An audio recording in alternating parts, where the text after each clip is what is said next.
Hi అండి, నమస్తే. Welcome to Durga Krishna kitchen. Lunch బాక్స్లోకి ఈజీగా ప్రిపేర్ చేసుకోవాలన్నా లేదా అప్పటికప్పుడు వేడివేడిగా కర్రీ అయిపోవాలి, కడుపు నిండా తృప్తిగా భోంచేయాలనుకున్నా ఒకసారి బీరకాయ పాలుతో ఈ కర్రీ ట్రై చేయండి. టేస్ట్ అయితే కమ్మగా భలే ఉంటుందండి. ఈ కర్రీ అనేది ఎక్కువగా పథ్యం కర్రీలు చేస్తున్నప్పుడు వండుతూ ఉంటారండి. చాలా బాగుంటుంది. కర్రీ మనకి ఉత్తినే తినేయాలనిపిస్తుందండి, అంత కమ్మగా ఉంటుంది. వీడియోలోకి వెళ్లే ముందు మీకు గనక ఈ వీడియో నచ్చినట్లయితే తప్పకుండా వీడియోని లైక్ చేసి, షేర్ చేసి, కామెంట్ చేయండి. మీరు లైక్ చేయడం వల్ల ఈ వీడియో అనేది మరికొంతమందికి రికమెండ్ అయ్యే ఛాన్స్ ఉంటుంది. అలానే ఛానల్ని సబ్స్క్రైబ్ చేసుకుని పక్కనే ఉన్న బెల్ ఐకాన్ గనక క్లిక్ చేసినట్లయితే నేను పెట్టే ప్రతి వీడియో యొక్క నోటిఫికేషన్ మీకు వస్తుందండి. ఇంకా లేట్ చేయకుండా ఎంతో టేస్టీగా ఉండే ఈ పాలు బీరకాయ కర్రీ తయారీ విధానం ఎలాగో చూసేద్దాం. ముందుగా స్టవ్ మీద ప్యాన్ పెట్టి హీట్ అయిన తర్వాత దానిలోకి ఆయిల్ యాడ్ చేసుకోవాలి. ఒక 3 to 4 స్పూన్స్ వరకు. అలానే ఒక హాఫ్ వెల్లుల్లిని ఇలా బాగా దంచి పెట్టుకుని వేసుకోవాలి. మెయిన్ ఫ్లేవర్ అంతా ఈ వెల్లుల్లి ఇలా దంచడంలోనే ఉంటుందండి. కర్రీకి బాగా ఫ్లేవర్ పడుతుంది.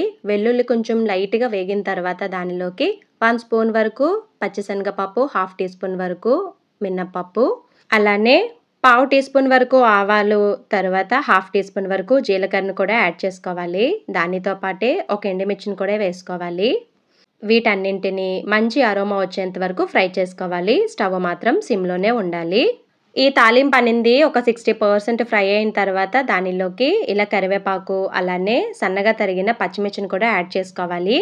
అలానే కొంచెం పసుపును కూడా యాడ్ చేసుకుని వీటన్నింటినీ బాగా ఫ్రై చేసుకోవాలి. తాలింపు అనేది బాగా ఫ్రై అయిన తర్వాత కట్ చేసి పెట్టుకున్న ఉల్లిపాయ ముక్కలు కూడా యాడ్ చేసుకోవాలి. మీడియం సైజు ఉల్లిపాయలు ఇక్కడ 1 వరకు తీసుకున్నానండి. ఉల్లిపాయ ముక్కలు యాడ్ చేసిన తర్వాత ఒకసారి మొత్తం బాగా కలుపుకొని లైట్గా ఉప్పుని యాడ్ చేసుకోండి. ఇలా ఉప్పు యాడ్ చేయడం వల్ల ఉల్లిపాయ ముక్కలు అనేది త్వరగా సాఫ్ట్ అయిపోయి చాలా త్వరగా మగ్గిపోతుంది. టైం కూడా చాలా సేవ్ అవుతుంది.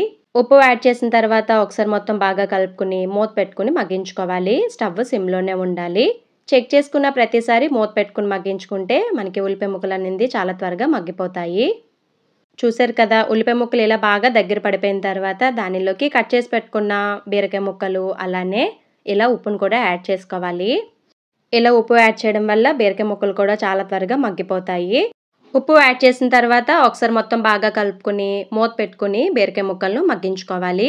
మూత పెట్టుకున్న తర్వాత ఒక 3 నిమిషాలు మూత పెట్టేసి అలా వదిలేయండి స్టవ్ సిమ్లో పెట్టుకుని. ఇది 3 నిమిషాల తర్వాత చూడండి, మనకి వాటర్ అనేది చక్కగా రిలీజ్ అయిపోయింది కదా. ఉప్పు వేయడం వల్ల ఇలా త్వరగా వాటర్ అనేది రిలీజ్ అవుతుంది. ఇప్పుడు ఒకసారి మొత్తం బాగా కలుపుకొని మూత పెట్టుకుని స్టవ్ లో టు మీడియంకి చేంజ్ చేసుకుంటూ ఇవి కొంచెం దగ్గర పడేంత వరకు అలా ఫ్రై చేసుకుంటూ ఉండాలి. ఇలా కొంచెం మనకి బాగా వాటర్ కన్సిస్టెన్సీ అంతా బాగా తగ్గిపోయిన తర్వాత స్టవ్ సిమ్లో పెట్టుకుని బీరకాయ ముక్కలు బాగా దగ్గర పడేంత వరకు ఉడికించుకుంటే సరిపోతుంది. చెక్ చేసుకున్న ప్రతిసారి మాత్రం మూత పెట్టేసుకోవాలి. చూడండి, మనకి కర్రీ అనేది దగ్గర పడిపోయింది కదా. ఇప్పుడు దీనిలోకి టేస్ట్కి తగ్గట్టుగా కారాన్ని యాడ్ చేసుకోవాలి. కారం అనేది ఇక్కడ హాఫ్ టీ స్పూన్ వరకు యాడ్ చేశానండి. నేను తీసుకున్న పచ్చిమిర్చి కొంచెం కారం ఎక్కువ. అలానే హాఫ్ టీ స్పూన్ వరకు ధనియాల పౌడర్, దానితో పాటే పావు టీ స్పూన్ వరకు జీలకర్ర పౌడర్ని కూడా యాడ్ చేసుకోవాలి. టేస్ట్ చాలా బాగుంటుందండి ఇలా పౌడర్స్ యాడ్ చేయడం వల్ల. ఎలాంటి మసాలా పౌడర్లు యాడ్ చేయలేదండి ఇందులో. నేను తీసుకున్న బీరకాయల క్వాంటిటీ వచ్చి హాఫ్ కేజీకి కొంచెం తక్కువ. పౌడర్స్ అన్నీ యాడ్ చేసిన తర్వాత ఒకసారి మొత్తం బాగా కలుపుకుని మూత పెట్టుకుని ఇంకొక 3 నిమిషాలు ఫ్రై చేసుకోవాలి. ఇలా ఆయిల్ సపరేట్ అయ్యేంత వరకు. ఈ టైంలోనే ఉప్పు సరిపోయిందో లేదో చెక్ చేసుకోండి. నాకు సరిపోలేదు, ఇంకొంచెం ఉప్పుని యాడ్ చేస్తున్నా. తర్వాత ఇప్పుడు దీనిలోకి పాలను యాడ్ చేసుకోవాలి. చిన్న టీ గ్లాస్ ఉంటుంది కదండి, దానితో పచ్చి పాలను యాడ్ చేసుకోవాలి. వాటర్ కలపలేని పాలండి. టేస్ట్ అప్పుడే బాగుంటుంది పచ్చి పాలు యాడ్ చేస్తే. మీరు నీళ్ళ పాలు యాడ్ చేస్తే టేస్ట్ అనేది అంత కమ్మగా ఉండదు, అస్సలు బాగోదు. ఇలా పాలు యాడ్ చేసిన తర్వాత ఒకసారి మొత్తం బాగా కలుపుకొని స్టవ్ సిమ్లో పెట్టుకుని కర్రీ దగ్గర పడేంత వరకు ఉడికించుకోవాలి. అలానే మూత పెట్టే ముందు కొంచెం కొత్తిమీరను కూడా యాడ్ చేసుకుని మూత పెట్టేసుకోవాలి. మధ్యలో చెక్ చేసుకుంటూ ఉండాలి. ఇలా కర్రీ అనేది ఆయిల్ సపరేట్ అయ్యేంత వరకు ఫ్రై చేసుకుంటే సరిపోతుంది.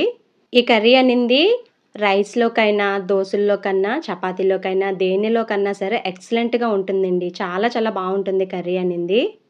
మరి మీకు నచ్చిందా ఈ వీడియో? మీకు గనక ఈ వీడియో నచ్చినట్లయితే తప్పకుండా వీడియోని లైక్ చేసి, షేర్ చేసి, కామెంట్ చేయండి. అలానే ఛానల్ని సబ్స్క్రైబ్ చేసుకుని పక్కనే ఉన్న బెల్ ఐకాన్ని గనక క్లిక్ చేసినట్లయితే నా వీడియోస్ని మీరు రెగ్యులర్గా ఫాలో అవ్వచ్చు.